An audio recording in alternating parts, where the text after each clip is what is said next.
Fala, segundinho, terça-feira, março, que teve 12 meses, tá acabando hoje, aleluia, e amanhã é dia da mentira, hein, não vai esquecer, 1º de abril. Segundo o Super Phelps veio terça-feira, inédito, porque sempre segunda e sexta, a semana vai ser segunda e terça. Mais uma aulinha para vocês aqui no online. Você fica na sua casa, eu fico na minha casa. Beleza? Galera, e para homenagear, como eu já falei para vocês que ia ter essa homenagem, olha a peita do Manchester, para quem não sabe, Manchester. CR7 começou a carreira dele brilhando aqui no Manchester. E aí, brother, por que eu pus essa peita? Porque a aula de hoje é Revolução Industrial. Se a aula de hoje é Revolução Industrial, Phelps, você foi para o módulo 61 e 62, apostila que todo mundo tem. Essa não vem reclamar não. Todo mundo tem o caderninho ali, ó, físico, beleza? É a apostila 11. Até o pessoal das Minas tem, até o pessoal lá dos povos da floresta do Titio tem. Tudo bem? Então é o seguinte, ó.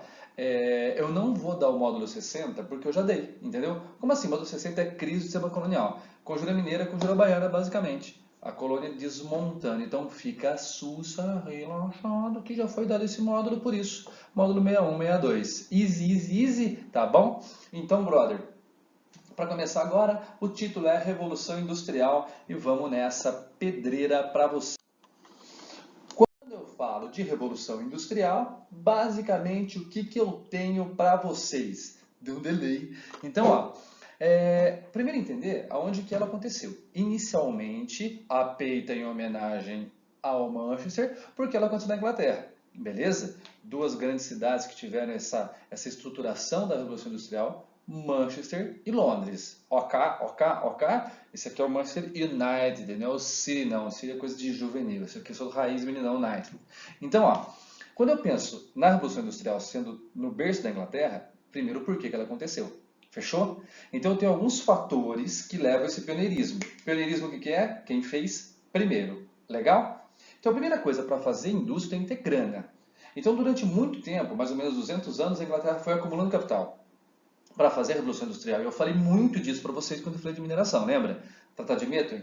Então, o acúmulo de capital inglês tem uma relação direta com o Methuen que está escrito aqui, ó, Tratado de Methuen, você está vendo? Lembra? Panos e vinhos, Portugal exporta vinho, Inglaterra tecido, superavitário pela Inglaterra, Portugal paga o déficit com 2 milhões de libras ao ano do ouro brasileiro. Fechou?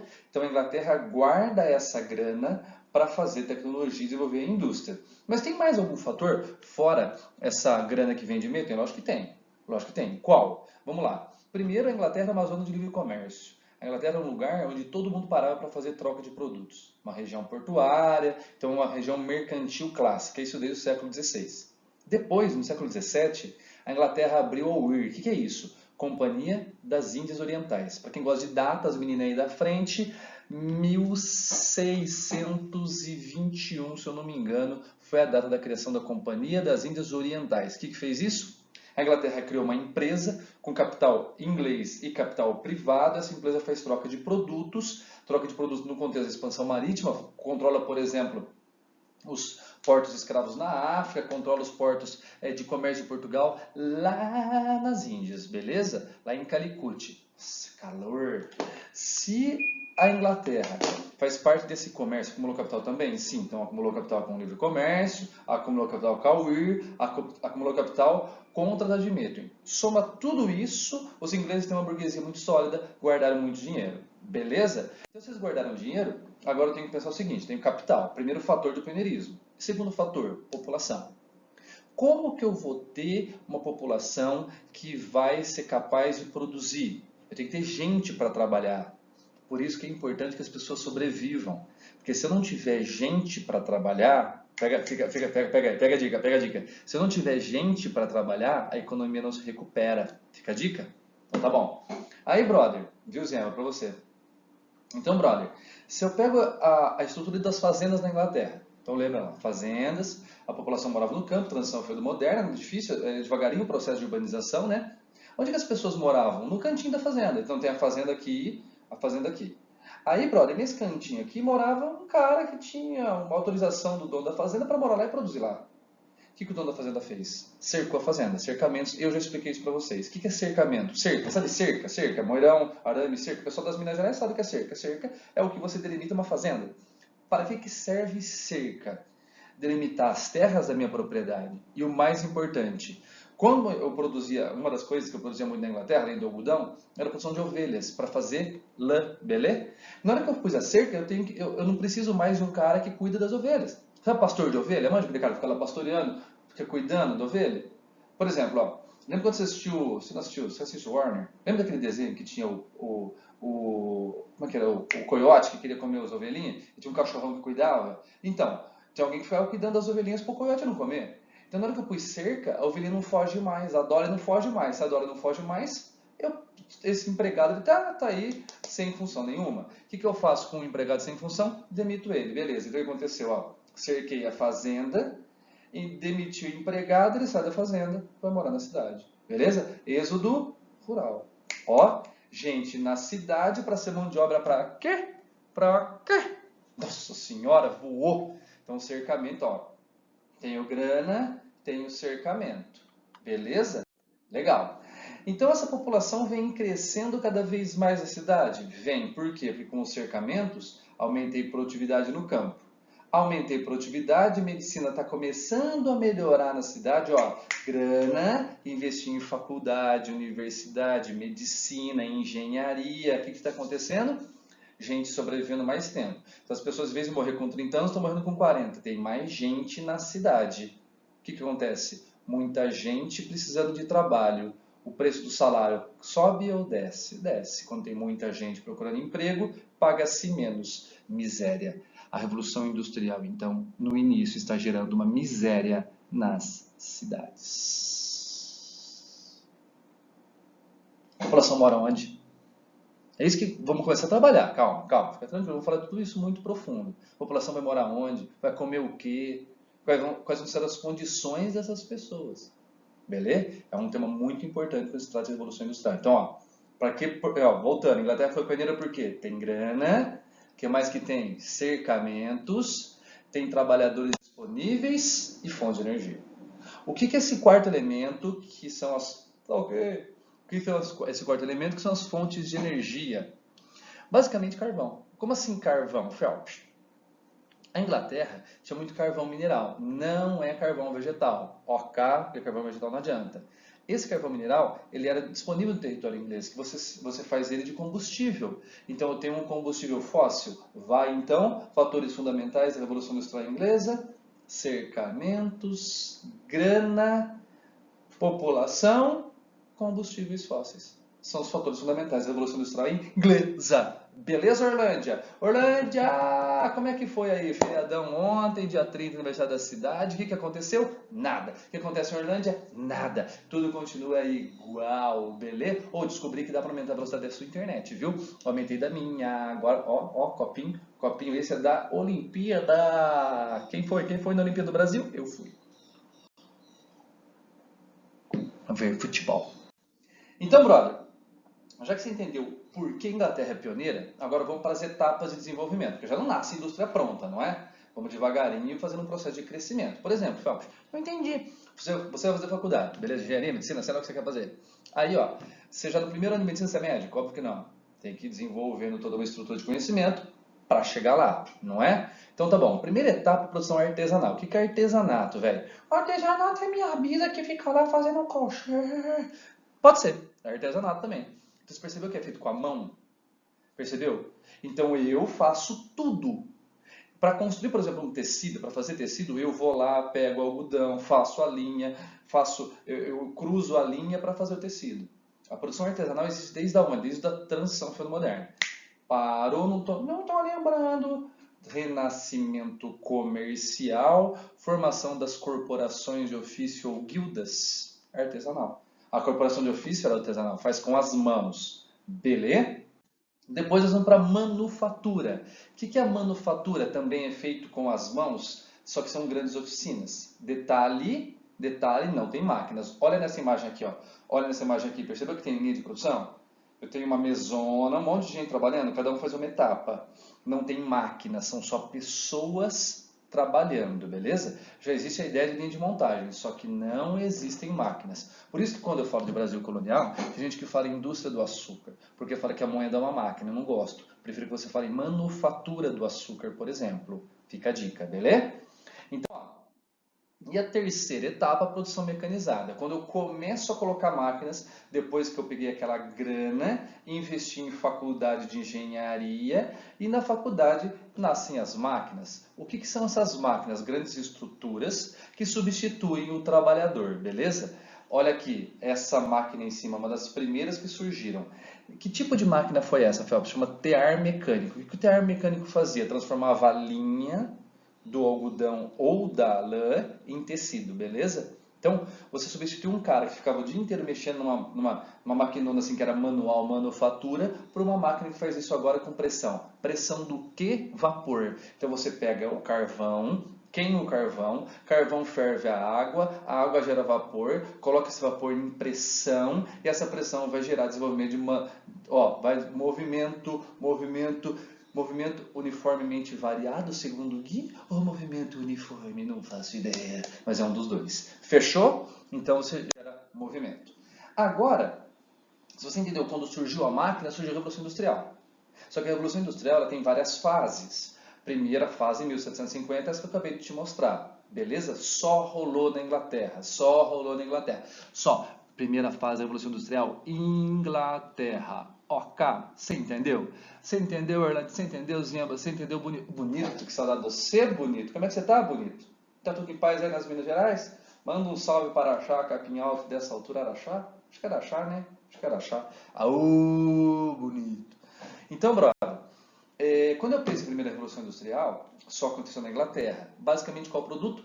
Algodão, beleza? Então, olha essa máquina aqui, ó. Essa máquina a vapor. Uma das primeiras que surgiram, beleza? Então, o vapor começa a fazer a linha. Outra máquina aqui em cima agora já faz o tecido. Então, isso aqui faz a linha. Isso aqui faz o tecido, beleza? Então, ó, as máquinas começam a ficar cada vez mais aperfeiçoadas. Isso durou 100 anos. Então, a Inglaterra, dentro dessa primeira Revolução Industrial Inglesa, vende tecidos para Portugal, superávit primário. Beleza? Lembra disso. Agora, a segunda Revolução Industrial a partir de 1860 até 1900.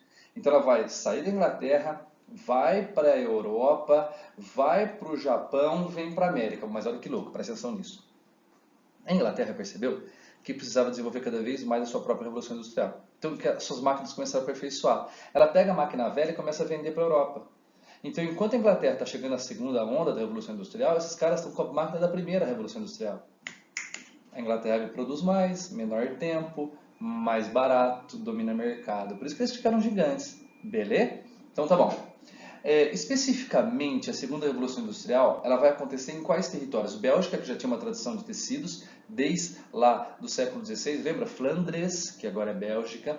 Na França também vai começar a produzir. Na Alemanha, que nem está unificada. Itália, Rússia, Estados Unidos e Japão. A Rússia está indo aí daqui a pouquinho para o final da sua monarquia, a formação da Revolução Russa em 1917, tá bom? Qual que é a grande diferença da segunda etapa para a primeira? Aqui eu tenho já a produção de aço, não mais ferro. Eu tenho energia elétrica. Mas como que eu faço energia elétrica? Através da queima de carvão, beleza? Através da energia térmica.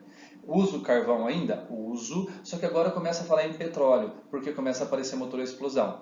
Começa a aparecer locomotiva, que são grandes trens elétricos, não só locomotiva a vapor.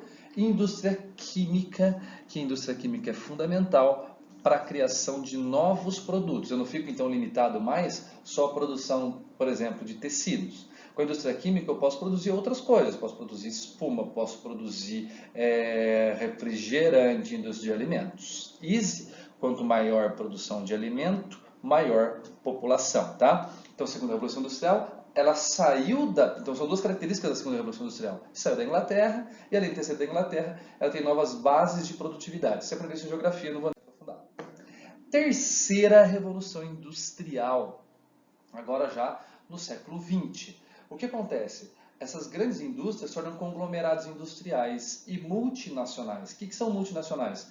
Uma indústria que tem sede em vários territórios. Dá um exemplo aí a Ford, a GM, tem tantas outras, beleza? Início da ideia da produção em série parou. Produção em série. O que é isso? Lembra agora vamos lembrar do Brenners, a lenda. Quando eu falo em produção em série, eu estou falando em massificação de gosto. Massificação de gosto. Então eu vou produzir a mesma camiseta que vai ser consumida no mundo inteiro. O maior exemplo disso é calça jeans, velho. Quem inventou a calça jeans? Nos Estados Unidos, um cara inventou porque ele queria uma calça que resistisse ao trabalho no rancho. Beleza, você trabalha no rancho? Você vive no rancho? Por que nós usamos calça jeans? É grossa, é pesada, nós somos do Brasil, clima tropical. Por que a gente usa isso? Massificação de gosto. Machuca tudo a calça jeans, velho. Mas por que a gente usa isso? Massificação de gosto. Era para usar uma calça mais levinha. Entendeu? Então, é muito mais fácil produzir a mesma coisa várias vezes do que produzir um produto diferente cada vez. Por isso a ideia do consumo de massa, beleza? E um outro elemento agora mais próximo aqui do século XXI, que é a robótica. O robô substituindo o homem. Onde isso é muito presente em linhas de montagem de carros. Você vê cada vez menos homens, mais robôs fazendo solda, fazendo as coisas que um homem fazia, beleza? Então, quanto mais tecnologia, menos trabalho na produtividade e mais trabalho na tecnologia, beleza? E a quarta revolução industrial, que é a que nós vivemos, você vive ela. É uma grande revolução tecnológica, você aprendeu isso também em geografia. Olha que esse computadorzinho bonito, vai e volta, gostou da animação? Marechal. Vai e volta, vai e volta, vai e volta. O que eu tenho? Muita informática, e como que eu me conecto à internet? E nossa vida hoje é totalmente vinculada à internet, isso é o que nós estamos fazendo agora, a internet. Beleza? Então essa revolução industrial na quarta etapa chegou a um processo muito desenvolvido de uma revolução tecnológica muito intensa. Daqui a pouco a gente vai ter carro autônomo, entendeu? Isso é uma coisa muito fora do que se imaginava há 100 anos atrás, tá? Só que dentro dessa história toda, velho, o que está acontecendo de importante? Nós temos uma grande transformação do capitalismo. Por quê? A forma de acúmulo de capital, tudo bem? A forma de acúmulo de capital. A forma de acúmulo de capital, quando o capitalismo surgiu, lá na origem, no mercantilismo, era: comprei esse celular por 1, vendi esse celular por 5, ganhei 4, como primitivo de capitais. Esse é o modelo clássico. Só que agora, a indústria substituiu o comércio com base de acúmulo. O que vai ser, então, a nova base de acúmulo? A mais-valia, que daqui a pouco eu falo disso, mas você já aprendeu isso em sociologia, e eu já expliquei isso em sala de aula. Mais-valia, trabalho socialmente realizado e não pago. Mais, tracinho, valia, trabalho socialmente realizado e não pago. É a diferença entre o que vocês pagam na escola e o que eu recebo. Lembra? Eu fiz a conta na lousa e te expliquei o que é mais-valia. Ok? Então tá. Surgiram duas classes sociais novas. Quais são? A burguesia industrial e a operária. Parou. Parou. Como assim? Antes eu tinha o aristocrata e eu tinha o trabalhador livre. Agora eu tenho o burguês, que é o dono da fábrica, e o operário, que eu não tinha. Que eu tinha o fazendeiro e o camponês. Agora eu tenho o burguês industrial e o operário. Beleza? Que é o trabalhador urbano. Só que cada vez mais, essa mais-valia que eu expliquei para vocês aqui escrito, a mais-valia, trabalho socialmente realizado não pago, está sendo explorada. Então, o trabalhador está trabalhando cada vez mais e ganhando cada vez menos. O que isso faz? Com que a jornada de trabalho se torne cada vez mais extenuante. Ó, Marechal. Gostou? Marechal avisa. Cada vez mais extenuante a jornada de trabalho. O cara trabalha cada vez mais e ganha cada vez o mesmo ou menos, porque tem muita gente nascendo. Então, o operário vai ter que levar a família inteira dele para trabalhar na fábrica. A família inteira. Vai ter que levar a mulher, a criança, porque eles precisam sobreviver. E eles moram num cortiço, isso aconteceu no Brasil também, lembra? Você vai ter até uma revolta no Rio de Janeiro devido a isso, que nós vamos trabalhar na República.